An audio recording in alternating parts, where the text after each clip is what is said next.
Hello there, this is Star TV, Channel 21, broadcasting here in Freetown. This is News Around Africa on Channel 21. I am Eric Silas Kawa.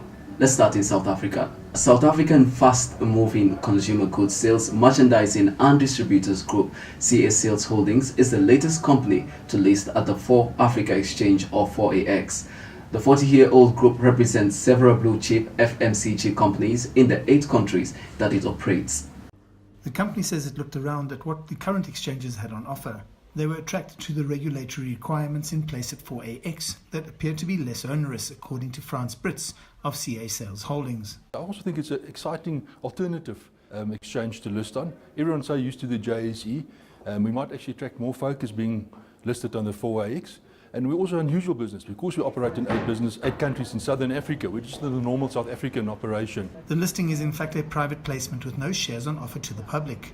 The company will also list on the Botswana Stock Exchange, but it has other objectives. First one is to give us credibility and obviously exposure to the market, that people can start to recognize who we are. When the credibility is that people realize we are forced to be reckoned with, we're a stable company. And also, of course, going forward, we need to raise funds to expand the business. This latest listing for the fledgling exchange is important. What it does is reflect to the market better than any of our marketing material could do as to what the capability is of 4 Africa Exchange as a new entrant to the market. It will start to represent the depth and breadth of our capability, of what our alternative platform actually offers. The exchange is also excited about its own plans to bring a range of new listings on board. So on the one extreme, you've got a 30 billion rand inward listing. On the other extreme, you've got a family-owned business where the principal is looking to exit. And then our renewable energy company is actually one of our new ventures, which is a bankable project. There's a flurry of activity as we come to the end of 2017 with the new exchanges and the incumbent vying for new business. Over to Nigeria now. Nigeria's President Muhammadu Buhari has presented a budget of $28.16 billion, the country's biggest ever for the 2018 financial year. He said that the budget was based on an exchange rate of 305 naira to the dollar and a projected oil output of 2.3 million barrels per day at an assumed price of $45 per barrel. Based on an exchange rate of 305 naira to the dollar and a projected oil output of 2.3 million barrels per day at an assumed price of $45 per barrel. The budget forecasts a deficit of $6.56 billion in a country that just climbed out of its first recession in 25 years. But the economy is still growing slowly. Now, each of President Buhari's budgets has set a record high level of spending, but economists say implementation has been lacking. The new budget is about 16% higher than the previous years, while Buhari said inflation for 2018 is certainly expected to come down. Well, let's get more on this budget. We're joined by Sophia Adengo in Abuja right now. Sophia, as always, welcome to the show. Now, President Buhari today said that this 2018 budget will consolidate on the achievements of previous budgets. So what exactly were the highlights from his presentation today?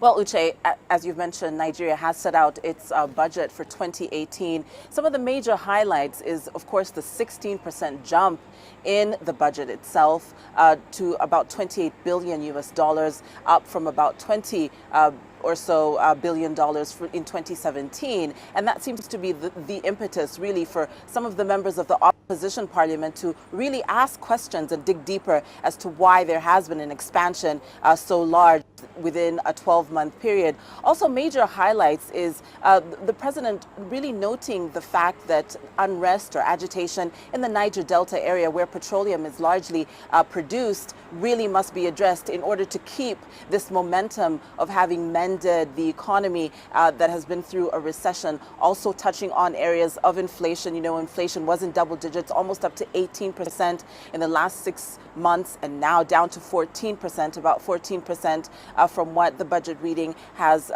outlined. But also really taking a closer look at some of these non-oil sectors, saying that Nigeria has indeed learned from what took them into a recession, which is this over-dependence on oil, and turning to these non-oil sectors like agriculture and even mining to really see more revenue flows coming as a result of next year's budget. But also there is that tiny flaw that every country, of course, has to deal with, which is a budget deficit. And even though the budget deficit still has not necessarily improved, the expenditure expected for 2018 will rise, if passed, by at least 16%. Uche. Well, Sophia, there are certainly concerns that this budget would again face some hitches. Why are lawmakers seeming to oppose it this time around?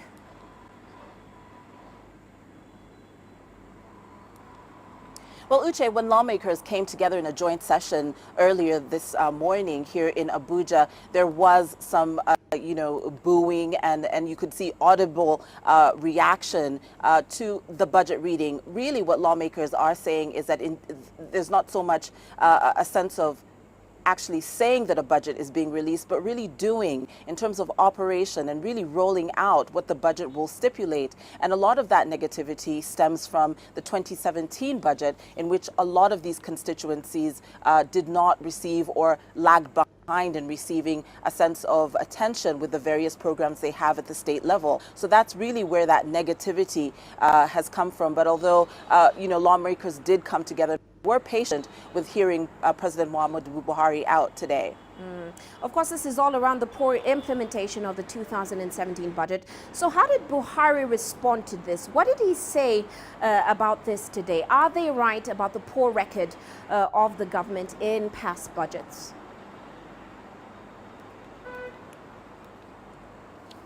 Well, President Buhari's speech and really his appeal in his proposal for the 2018 budget is largely based on maintaining security. There was a very strong message sent across in really not allowing the country to go back to the dark days in the Niger Delta region where security overshadowed the economy, and very little was said or addressed towards the negative feedback that the government was receiving in terms of implementation, but really trying to stabilize the economy and move forward in chartering, a hardcore strategic path that other governments at the local level can really align with in getting work done here in 2018. Uche. Let's go for a short commercial and we'll be right back. Have always wanted to get some good IT training, but often wondered where, when, and why. Allow me to share my pleasant discovery. Situated on the outskirts of Freetown on Mile 91 Freetown Highway, Silicon Hills, just opposite the former Camp Charlie, is the Canadian College of Modern Technology. And apart from its serene environment, which makes it most suitable for learning, this certified and accredited Canadian College of Modern Technology, with its well-experienced international and local teaching staff. We offer courses in computer science, business administration, human resource management, development studies, and mass communication. They will help you develop and demonstrate effective problem-solving skills to be successful IT professionals. You may also like to know that this fully equipped institution is not only special for its wireless connectivity and its unique waste management policy, which seeks to help reduce their carbon footprint, but also has a 24-hour solar electricity power supply and a backup generator.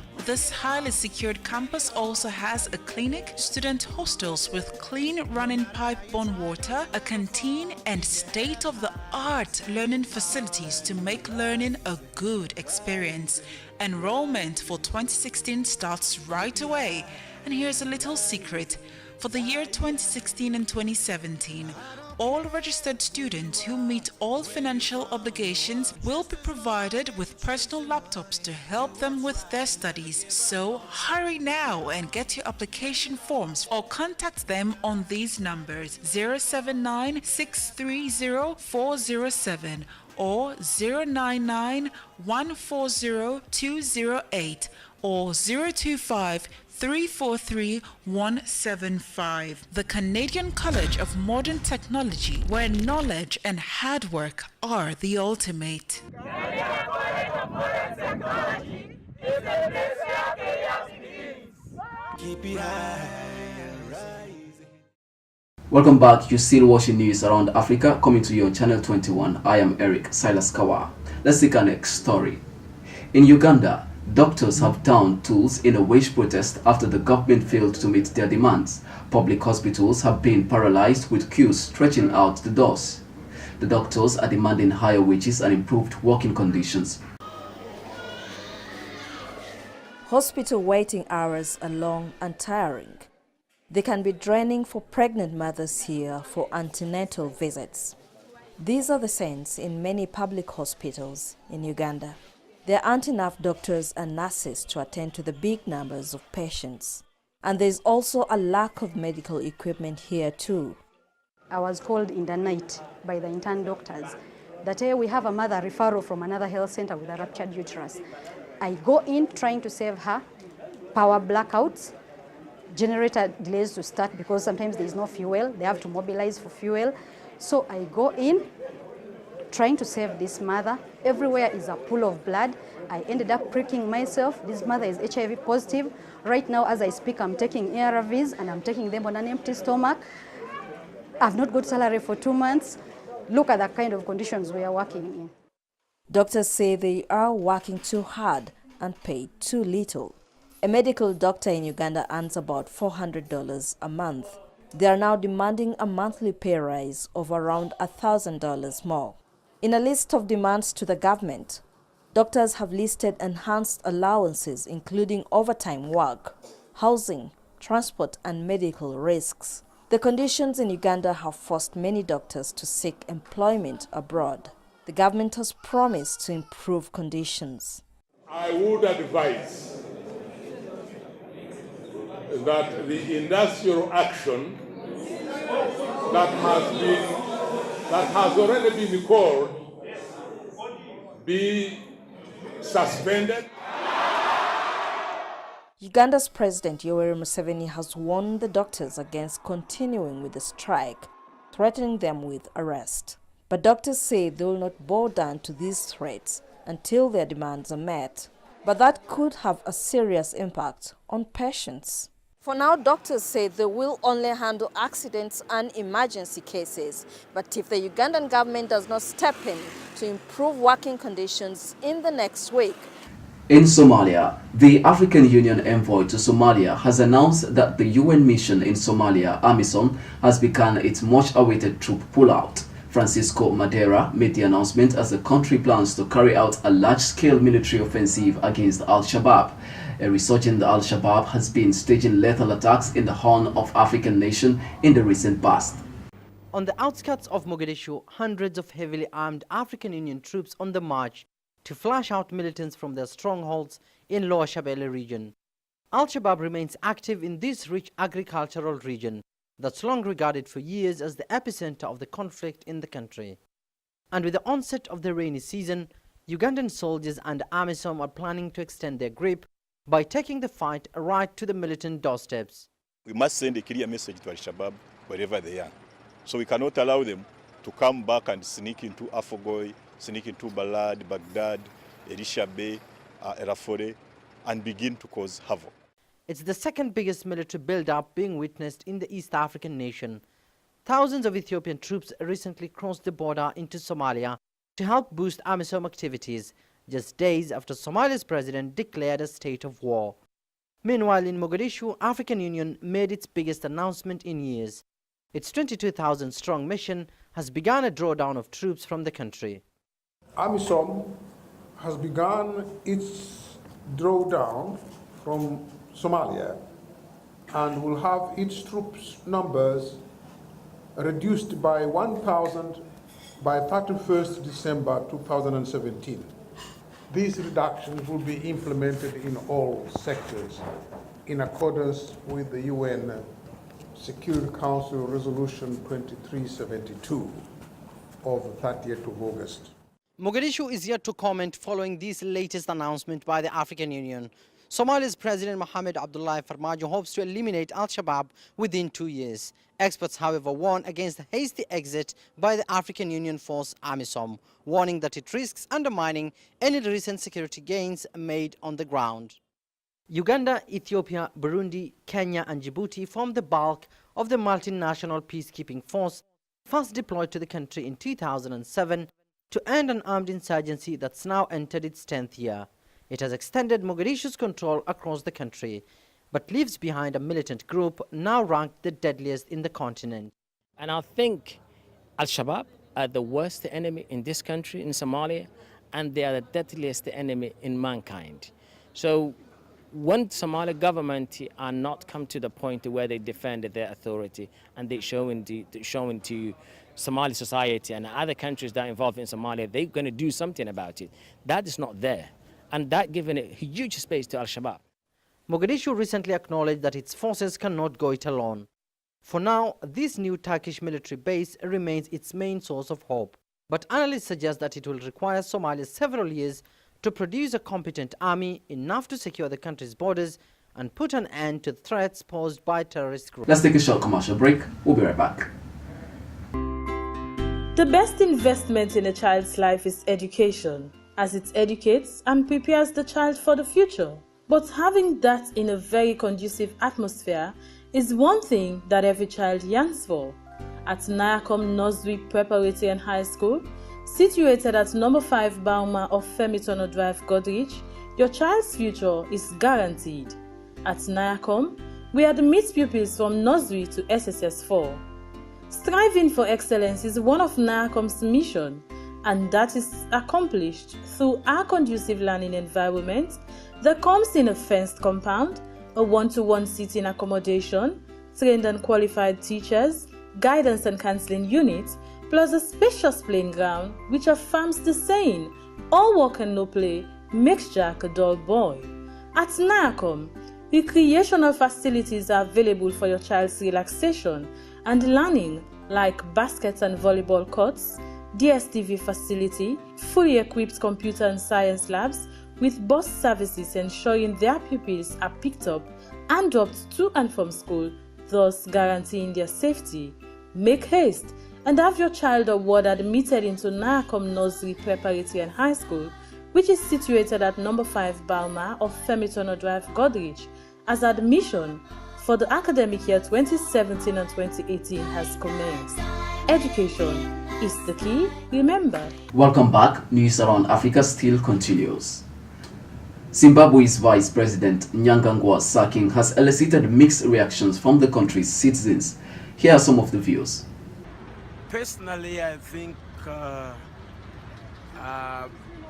it's haste because we want to hear from their conference because there's a ZANU-PF December conference. So I don't know why there is so much haste in replacing him as a Mnangagwa. I don't know. This is news to me. I do not know if the allegations that have triggered the charges are true. This is shocking. I don't know where we're going or who is next. Well, let's get you the latest now from Zimbabwe. We're joined live from the capital, Harare, by CGTN's Farai Makotoya. Farai, of course, the charges here of alleged disloyalty. At the moment, the VP is the only one who's been fired. But are those perceived to be close to Mnangagwa also going to be shown the door? Well, indeed, we've seen so far one of the ZANU-PF provincial structures, that is Manicaland province, putting forward a list of more than 30 party members, including cabinet ministers, whom it has dismissed from its structures, and it's forwarding those names for approval and ratification by the Politburo, which is the most senior organ of the ruling ZANU-PF. At least 2 other provinces have already started the process of coming up with lists of people that they also want to dismiss, and we expect that the other provinces will do so too. Now, once these names have been brought forward to the Politburo, it will obviously approve, or is expected to give a decision to approve those dismissals, or outright, or to suspend the members for specified periods, which has happened in the past, and to take the next action in terms of those members. So far, 38 members are affected in that province, Manicaland, which I've just spoken about, but we certainly expect that more who are believed to belong to this camp that was led by the former vice president will be receiving some sort of disciplinary action from the ruling party. Well, it certainly seems then that Zimbabweans are having to brace themselves for some serious political changes. But of course, Farai, at this point, no deputy or VP has been named. How are analysts viewing this particular development? Well, many analysts expect that a VP will be named at Congress that is due next year. Many thinking that the president is not exercising his right under the Constitution to name a vice president now because he wants to wait for that Congress, which is also meant to amend the ZANU-PF Constitution to allow for a female vice president. There was a provision in the ZANU-PF Constitution that made it mandatory that one of the vice presidential positions would be reserved for a woman. This Congress that is coming up next month was meant to return or bring back that provision, and so many expect that the president is waiting to exercise his right of appointing a vice president for that Congress, so he can also then effectively kill two birds with one stone, appoint a vice president, and in doing so appoint a female vice president to fulfill that commitment and that requirement of the ZANU-PF Constitution. Obviously a few names are being mentioned, particularly obviously when you talk about that female vice presidential position, the head of the Women's League, who is the First Lady. Some people have been mentioning her. Certainly the party's Youth League has said that they endorse her to take up that position. So we'll wait and see, but many expect that next month is when that appointment to replace Vice President Mnangagwa will be made. The weather forecast is up next. Around the northwestern parts of the country. Conversely, more dryness is anticipated along the northeastern region, which is expected to reduce temperatures around this axis. Fresh dust was raised around the source region, and this should affect some parts of the northeastern parts of the country, particularly areas around Unguru and northern Borno. But nothing really to worry about, as it will not affect flight activities. Other parts of the central states and the inland cities of the southwest should be cloudy to partly cloudy, with possibilities of isolated thunderstorms around some parts of Ondo, Ogun states, as well as the coastal belt. As we approach the afternoon, scattered thunderstorms around the central states and the stretch of the south are most probable. And for the maximum and minimum temperature for Wednesday, please stand by for the details. See you again. Elsewhere in Africa, each year, thousands of young people from across Africa win the chance to study in China. That's just one of the benefits of the continent's growing partnership with Beijing. It's hard work from day one, but there are plenty of rewards on offer too. CGTN's Sony Methu spent some time recently in Beijing and caught up with some young high achievers from the continent. I finally get to meet fellow Kenyans. They're here for training, just one crowd of many Africans living in China. In this region, they come from different regions and backgrounds, but they're united in their passion for learning. Engineering is what drives them, and thanks to scholarships from the Chinese government, they're here in Beijing to make the most of their natural talents. I love science, I love math, and the idea of construction fascinates me. And I also got this scholarship among others, but this was the best one of them all. Since I was a child, my passion was to do engineering. After graduation, as I promised to my country, I'll have to go back and work for my country. They're among more than 50 Kenyan students studying engineering at Beijing University. They won their place here on merit, but it's a big commitment. 4.5 years away from home. in Chinese. And for the first year, they needed to study the language. When we first came here, our first challenge was the language. You come here, not many people know English, so it's hard we mostly use the same languages. Our Chinese teachers aren't as smooth in English, but they'll do whatever it takes to make you perform well in exams. The rewards can be immense. For the students, it's training in cutting-edge technology. For Africa, it's in the transfer of skills when these students finally go home. I think it's a good idea, especially for Africa, and to be specific for Kenya, because it will definitely improve the country's economy. So many people will get employed, and it will improve the living standards of very many people. China offers far more to the students outside the classroom. The blend of the modern with an ancient culture and a different outlook on life. Still, they do get homesick. To my family back at home, what I can say to them is that I love them and I miss them a lot. I miss Kenya, and let's all preach peace. I love you all, and I'll make you proud. To my family, I miss you so much, and I'll see you soon. Thank you. That's all in today's edition of News Around Africa on Channel 21 Star Television. I am Eric Silas Kawa. Continue to stay on with this TV station for more details. Goodbye and have a blessed day.